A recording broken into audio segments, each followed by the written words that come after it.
Hello everyone, welcome to Vishal classes. और आज मैं आपके सामने लेकर आया हूं top of the most important question जो 26 फरवरी को पूछे जाने वाले हैं। एक बार अच्छी तरह से क्वेश्चन को देखिए।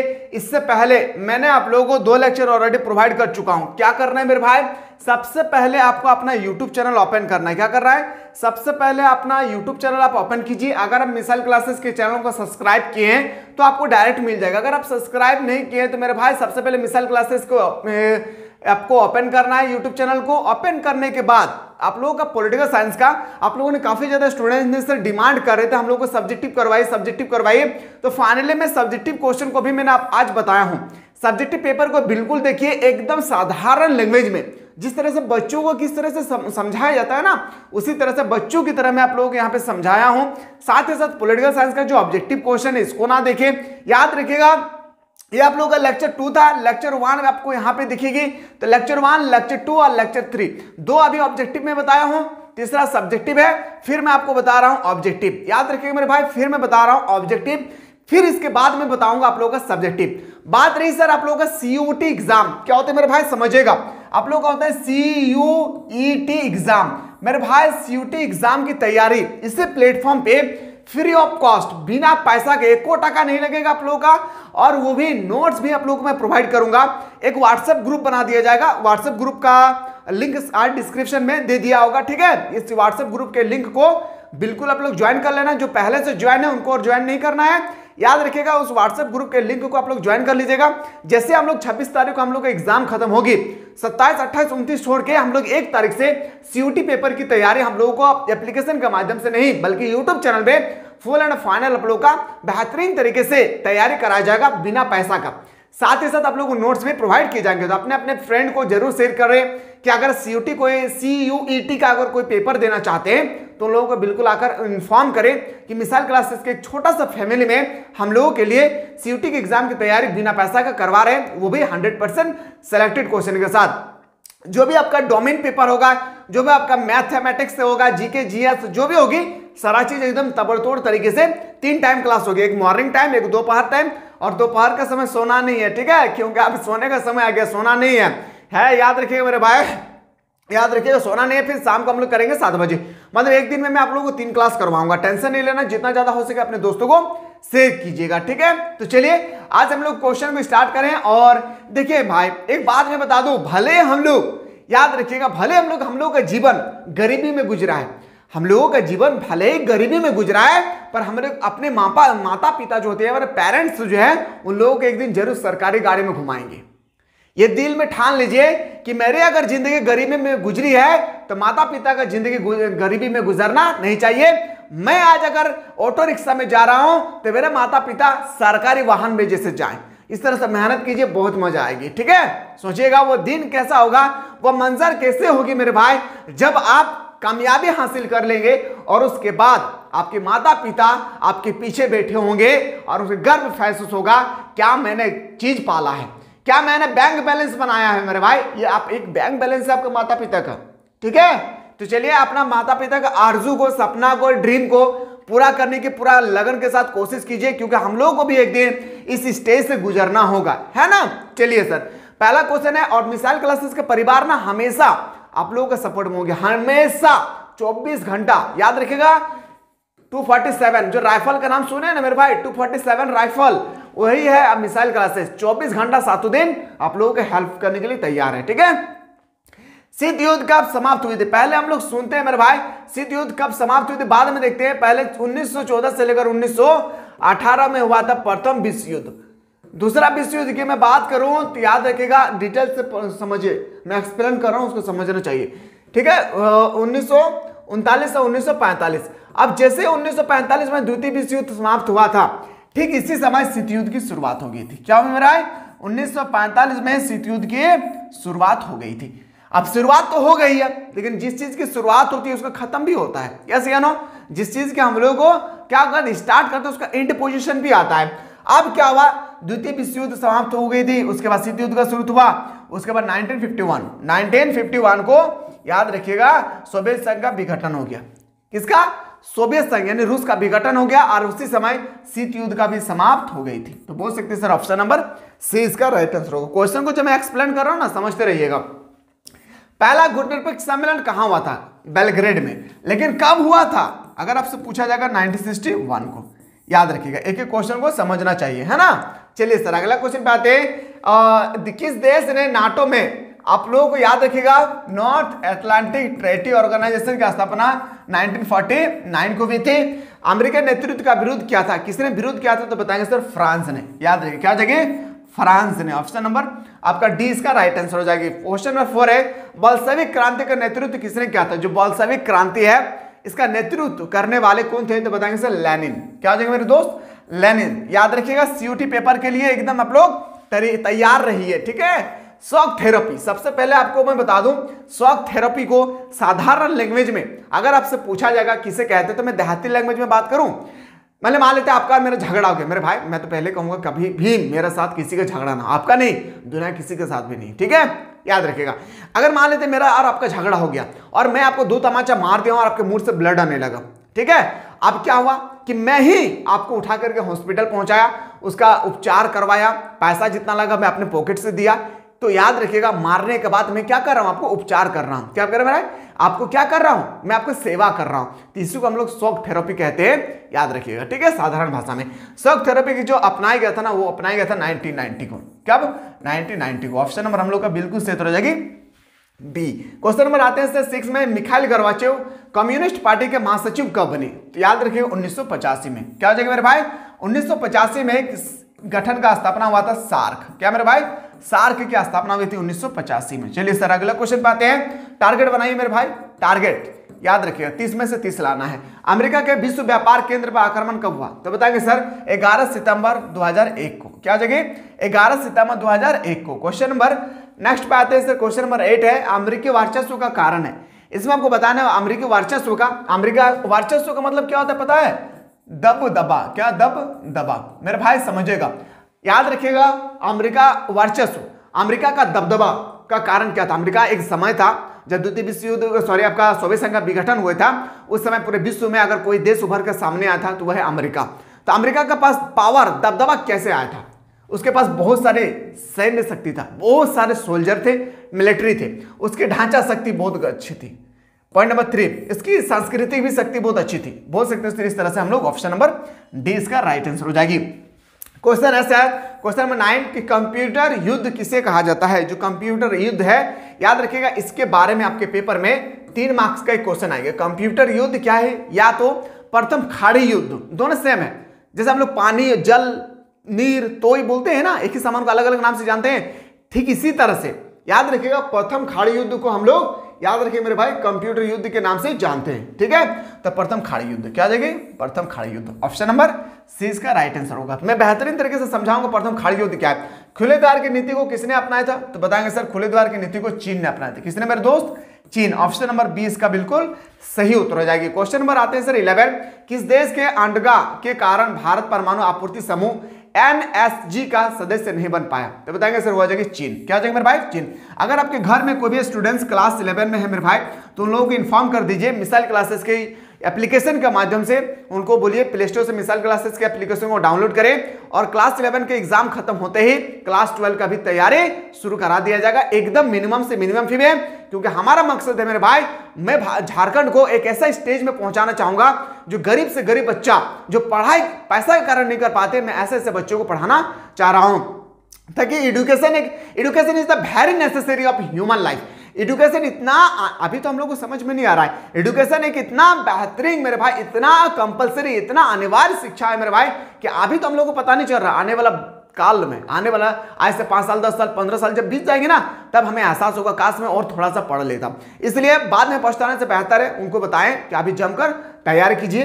याद रखिएगा, उनको बता दीजिएगा एक बार आपको फी पे करना है 399 रुपया और 12 महीना रगड़ कर पढ़ाएगा। क्या मेरे भाई? 12 महीना रगड़ कर पढ़ाएगा। सुबह याद रखिएगा 7 बजे और शाम 7 बजे, 2 टाइम क्लास होगी, 7 से लेकर 8:30, 7 से लेकर 8:30, डेढ़ घंटा करके 3 घंटा उनको क्लास दिए जाएंगे। एक बार उन लोगों को जरूर इन्फॉर्म कर दीजिएगा, ठीक है, ताकि उनको भी एक अच्छा शिक्षा ग्रहण करने का अधिकार है। घर के आसपास अगल बगल भाई बहन जो भी होगी उनको जरूर एक बार आप लोग इन्वाइट कर दीजिए, ठीक है। क्वेश्चन आते हैं सर 1 अप्रैल से हम लोग का रजिस्ट्रेशन स्टार्ट हो रहा है, ठीक है, एक बार ध्यान से देखिएगा, 1 अप्रैल से हम लोग का रजिस्ट्रेशन स्टार्ट हो रही है। आसियान के संस्थापक सदस्य, सबसे पहले तो आपको पता होना चाहिए कि आसियान के में कितना देश शामिल है। मेरे भाई आसियान के बारे में अगर आप लोग देखना चाहते हैं ना तो प्लेलिस्ट में जाइए, मैं इतना बेहतरीन तरीके से ट्रिक के माध्यम से मैं बता रखा हूं, एक बार देखेंगे तो आपको सारा चीज पता चल जाएगा, ठीक है। तो आसियान संस्थापक सदस्यों की संख्या क्या है तो बताइए सर, पहले था कितना, 5। ऑप्शन नंबर क्या हो जाएगी, ऑप्शन नंबर सी। देखिए पहले था, ठीक है, अभी प्रेजेंट टाइम बढ़ चुकी है।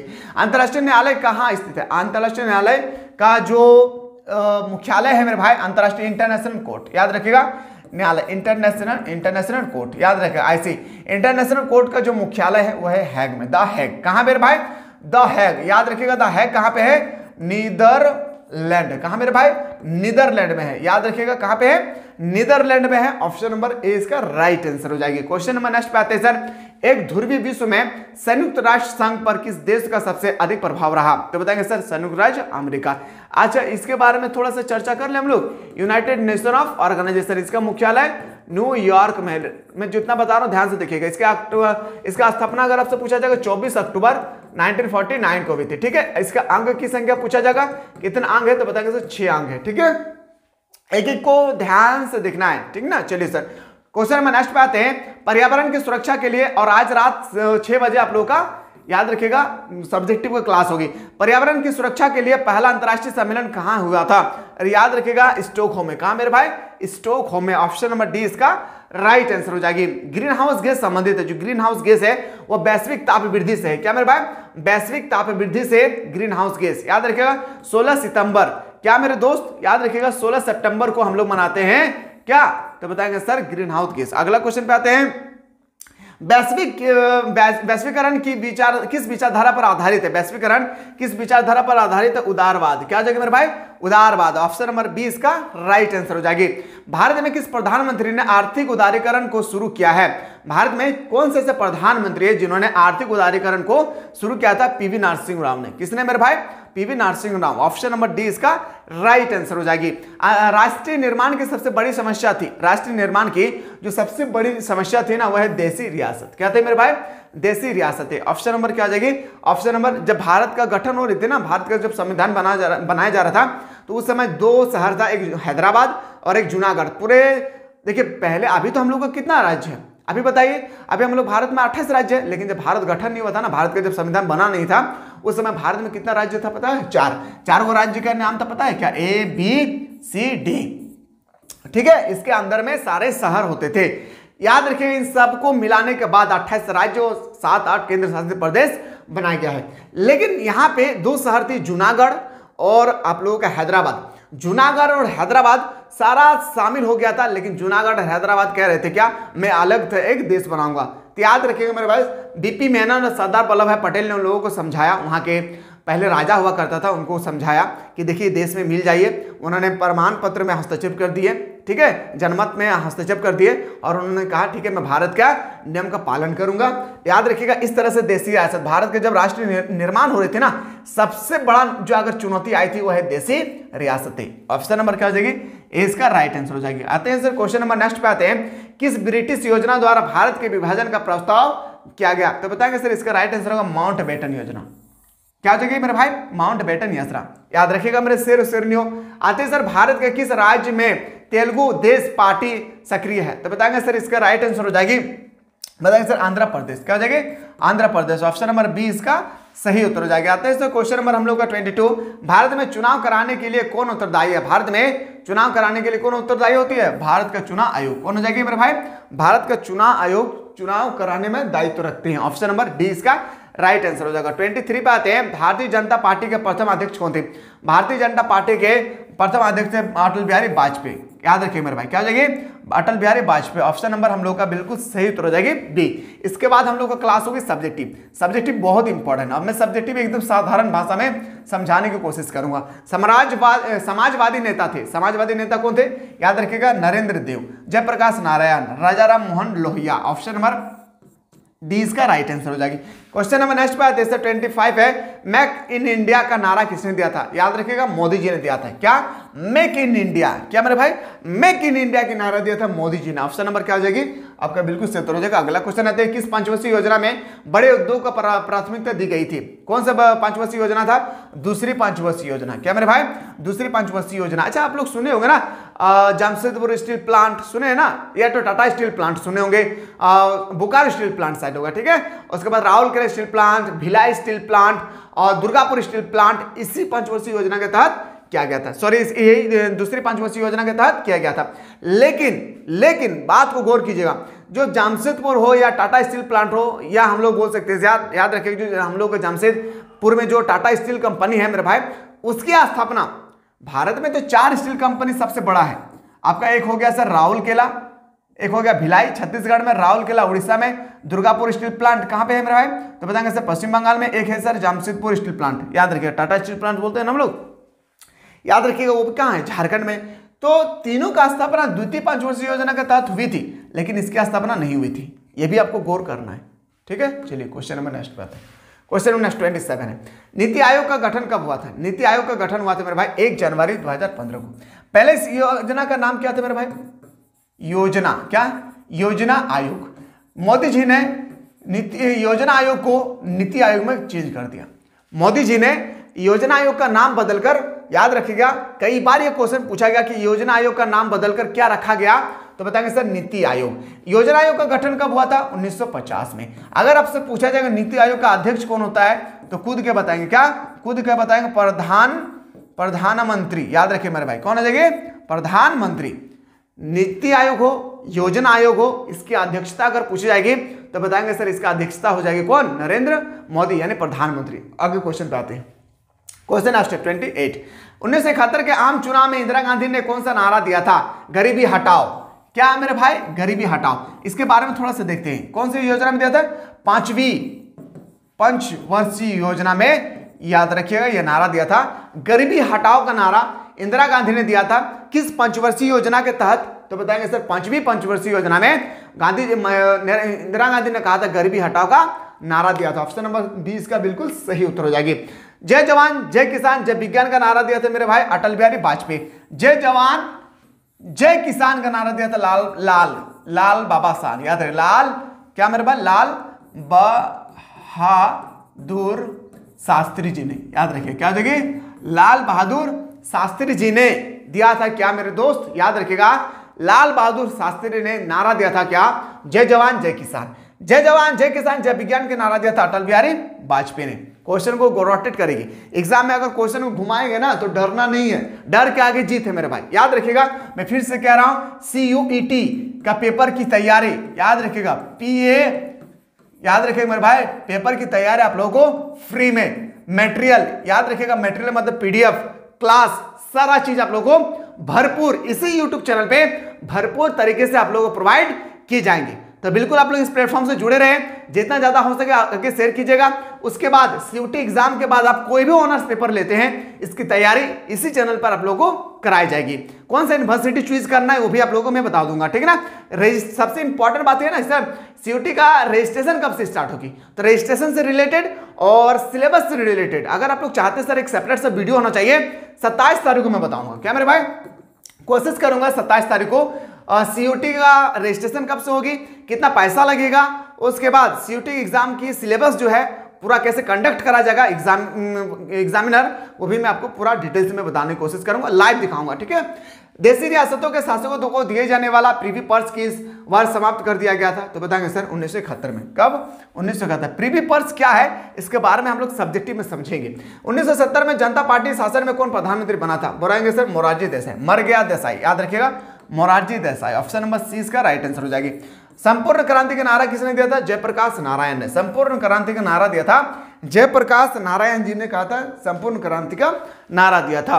किस संविधान संशोधन ने लघु संविधान संशोधन कहा जाता है? 42वें संविधान संशोधन को हम लोग मिनी कॉन्स्टिट्यूशन यानी लघु संविधान के नाम से जानते हैं। 1900 याद रखिएगा कब हुई थी? 1976 में। कब मेरे भाई? 1976 में हुआ था 42वें संविधान संशोधन की क्या हुई थी मेरे भाई? याद रखिए, गठन हुआ था। ऑप्शन नंबर 20 का राइट आंसर हो जाएगी। अमृतसर मंदिर को आतंकवादियों से मुक्त कराने के लिए कौन सा अभियान चलाया गया था? तो operation blue star. Operation blue star क्या है ये भी हम लोग सब्जेक्टिव में समझेंगे। क्वेश्चन नंबर नेक्स्ट पे आते हैं सर, जब 1975 में देश में आपातकाल लागू किया गया था तब भारत का राष्ट्रपति कौन था? तो याद रखिएगा फखरुद्दीन अली अहमद। फखरुद्दीन अली अहमद और जाकिर हुसैन दो ऐसे राष्ट्रपति था भारत का जिसका मृत्यु उनके शासनकाल में हुई थी। ऑप्शन नंबर ए इसका राइट आंसर होगा, सॉरी इसका ऑप्शन नंबर 20 का बिल्कुल सही उत्तर हो जाएगा। ठीक है, क्वेश्चन नंबर नेक्स्ट पाते हैं, मेधा पाटकर निम्नलिखित में से किस आंदोलन से जुड़ा हुआ है? नर्मदा बचाओ आंदोलन मेधा पाटकर से जुड़ा हुआ है। ऑप्शन नंबर सी इसका सही उत्तर हो जाएगा। आते हैं सर अगला क्वेश्चन, नक्सलवादी आंदोलन की शुरुआत 1967 में किस राज्य में हुई थी? तो बताएंगे सर पश्चिम बंगाल में। कहां पे? पश्चिम बंगाल में। आते हैं अगला क्वेश्चन पे, मंडल आयोग की सिफारिश में को 1990 में किस प्रधानमंत्री ने लागू किया था? तो बताएंगे सर पीवी सिंह ने। किसने? पीवी सिंह इसका बिल्कुल सही उत्तर हो जाएगी। आते हैं सर अगला क्वेश्चन, आम आदमी पार्टी का गठन किस वर्ष हुई थी? आम आदमी पार्टी का गठन हुआ था, याद रखिए मेरा भाई 1912, याद रखिएगा 1912 इसका सही उत्तर हो जाएगा। आते हैं सर अगला क्वेश्चन, निम्नलिखित में से किस संस्था में महिलाओं के लिए सीटों का आरक्षण नहीं है? तो बताएंगे सर वो हो जाएगी विधानसभा में। कहां पे? विधानसभा में। ऑप्शन नंबर ए इसका राइट आंसर हो जाएगी। आते हैं सर अगला क्वेश्चन पे, क्वेश्चन नंबर नेक्स्ट पे मूव करते हैं सर।